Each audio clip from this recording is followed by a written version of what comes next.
Welcome to a Left Coast Paintballers review of the Shocker Amp. I've had a lot of trigger time on this marker before I decided that I was capable of doing a review.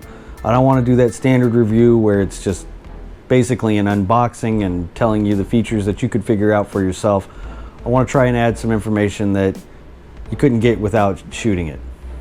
This is the bolt system here, which is supposed to be basically a knockoff of the Gamma Core bolt, but a good knockoff, I guess. And it's been really solid so far.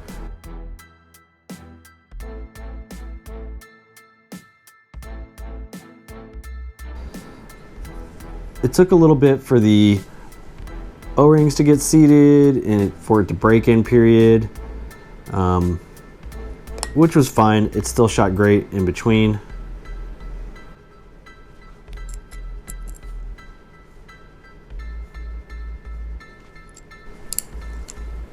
Once it was broken in, it seems like it operates really well. It chronos out really good and stays within, you know, a 5 to 10 FPS range, but more within the 5 range. The 10 will be kind of an outlier.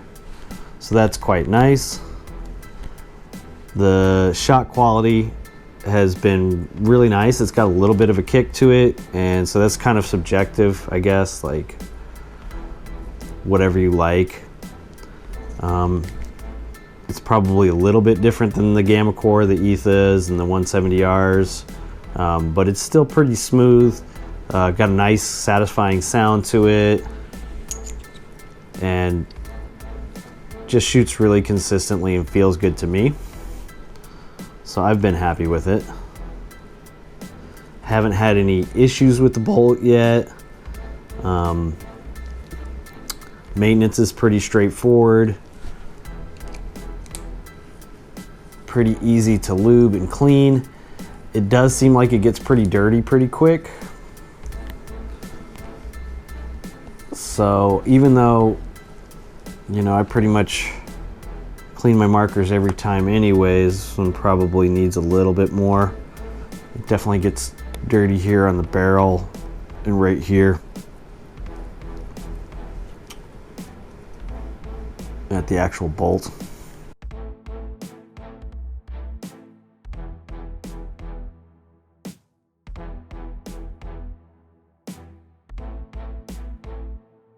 This is just a convenience thing, but the bolt does fit in quite nicely.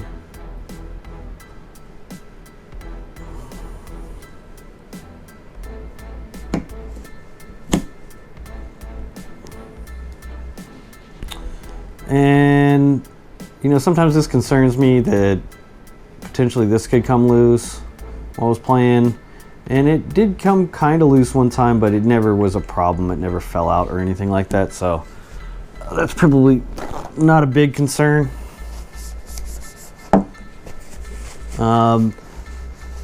These eyes are kind of obnoxious.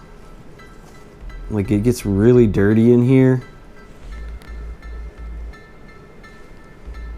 And they're a little hard to put back the covers back on them because they want to keep popping out.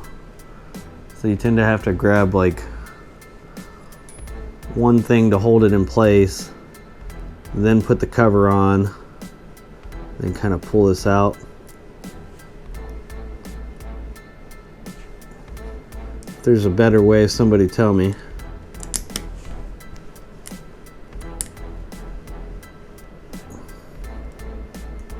can see I'm struggling with it right now, and I don't think I quite got it in place. I haven't really had a lot of issues though with, or any issues really with the eyes in particular.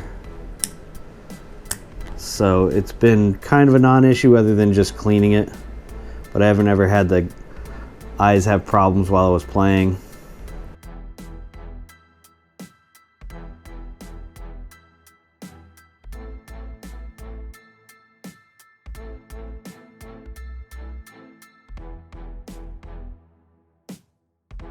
So you can see here the air is carried through the marker with this piping system, which I think is kind of unique other than it being bored or poured into the actual frame. So that's kind of unique. The marker's pretty easy to get apart.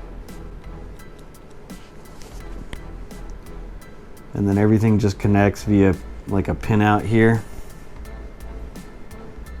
You can see there, this connects to the pins on here. So it's pretty straightforward. And that's pretty nice.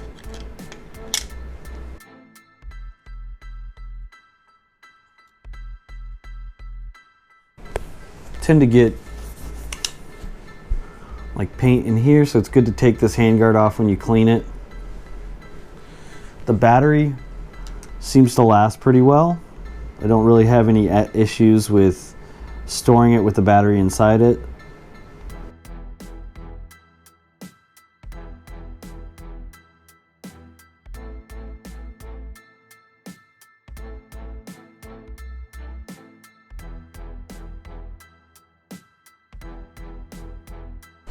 I did have one of these screws loosen up and fall out while I was playing, so that's something to watch for. The kit came with a replacement screw, so that's kind of nice. Wasn't a big deal, but definitely something to watch for. Now I check them before I play to make sure they're tightened up.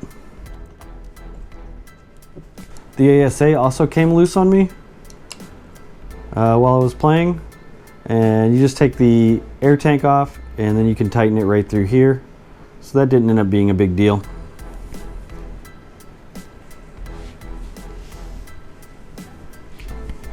This cover here can get kind of loose. I'm not sure I'm in love with that feature, but it really hasn't been a problem. And like I say, I've shot a lot of rounds out of this, you know. I don't know exactly how many, but probably 30,000 at this point, maybe. But yeah, that is not the best. Feels good in your hand, trigger's nice. The ASA works just fine. I haven't had any issues with this. It's probably not my favorite style, but it works just fine without problems. The OLED is pretty cool, pretty easy to use. But I will say that it is really hard to see under normal lighting conditions out in the daylight. So that's something to know. If you want to do setting changes, you probably need to go back to the car or someplace where you can see. It's hard to do it while you're playing in the full light. And I've never really had any issues with bumping that during gameplay. It does come with the Freaks XL barrel kit. Not the kit, just the barrel, and then one insert. You know, that may or may not be important to you, so I don't think it's a big feature of this gun, the barrel. Overall, I can say this has been a very reliable marker so far. It has a really nice shot quality that I like personally. It's become very efficient on air. It took a little bit longer than I thought to break in, but now that it has, it's super efficient, which is nice. Is it better than some other markers, the 170R or something else? What is it, the Dye DSR, maybe that's in the same range? I don't know. I think some of that would be subjective. I would say that, you know, if you're worried about that sort of thing, that how the eyes work is a little bit of a negative, but not a huge negative. But overall, I'm very happy with this marker, and I would recommend buying it.